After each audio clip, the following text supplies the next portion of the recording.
Kambo yo loba ti lelo yango pe tozomona mokili ezotambola na liloba oyo loba moko lenganti Nyarkos pape de la SAP aye akutuna Gianni Versace ate mokili mona ye mais yo zwi likanisi oye la biso Gianni Versace na mabelo ya Angola ba playboy na ba DJ ya kazenga biso yo DJ H El Bledia donc c'est la peine arrivé na yo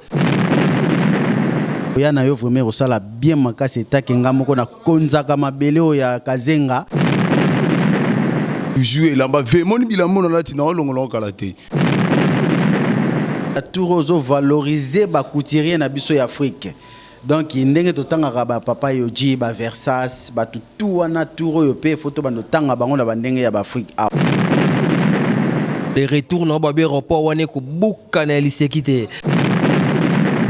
ça la archive bakenda mais ayo penati lotoza peso produire donc arrivé na yo na si aéroport wane ko bukana au Saint-Esprit tangaka loboko ve aéroport wane ko bukana pona yo ba toza reconnaissant to ebi ba world oyo sala na mokili oyo événement za moko na kati ya Luanda à bientôt river kono Saint-Esprit azoya na mboka vedi mabeza na kati ya Luanda kalate quoi leader J toi ebi quoi garçon J makambo eza pena tozo zela vie grand poète vedi après Nyarkos il veut beaucoup et en levé na biso Saint-Esprit et la mané lamba fumu et lamba ah ba oka douleur DJ Discorad azo zelo maboka ofonga manaka zenga toujours et lamba vemoni bilamo na lati na olongola kalate na olongola kalate pour kalate makambo eza boss mambo te pas zelo maboka ofongama bravo image na ebité miso bo bazwa be swentayi bo ba oka douleur et le bibi na filé la jomuzombo leader moi na mère Jansi Mbunza mbote to veto zelo to Saint-Esprit tangaka loboko ve aéroport wane ko buka na pona yo tangaka loboko na zelo po Saint-Esprit na omte kamangai vous me l'avez.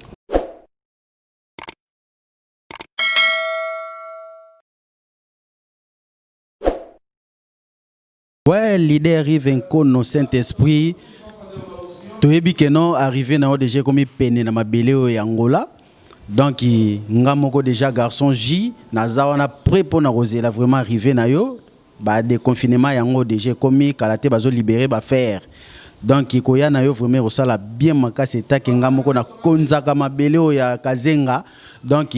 naza wana vraiment na sima na yo pour na soutenir arrivé na yo ba toza reconnaissant to ebi ba world oyo sala na mokili oyo obeta na vivo tika ba print o mema biso na ba world likolo o ba print lelo tika la donc toza wana pour na soutenir le vieux zozonge la musique et ta ke biso bana na yo ba leki na yo o toza envie to tika te vie na biso vraiment aleka nengo wana donc tozo zelo vraiment maboko ko funga mapoto ebi ba world wana oyo tika na ba chant oyo tika na kati ya viva ti lelo sala ra succès makambo yo loba ti lelo yango pe tozomona mokili ezotambola na liloba oyo loba donc toza wana vraiment tozozela yo arrivé na yo na si aéroport wana ko bukana parce que biso moko tozosala organisation ya koyamba yo na ndenga ba aéroport wana chance vraiment na studio to yebi ke musale zo sala makuna na studio mais biso pe awa na ndenga bangola tozozela partie oyo kotika la po ya kosilisa awa biso etake ba petit na yo to bombi pe ba mayele moko boya bakilelo pona ko tchana bord avie na biso talaka ba world yo sala biso pe bana photo yemba pe na kata ba world wana ko sala biso vraiment tokos da tozo zelo vraiment maboko ko funga mon vie donc ba mai vraiment oya ba ya kilelo vraiment biso ba petit na tozo zela tango roya pe na ba reste oyo ko tika la to beta pe na ba mai lokola bandana botama nanu na lalanzala bolingo te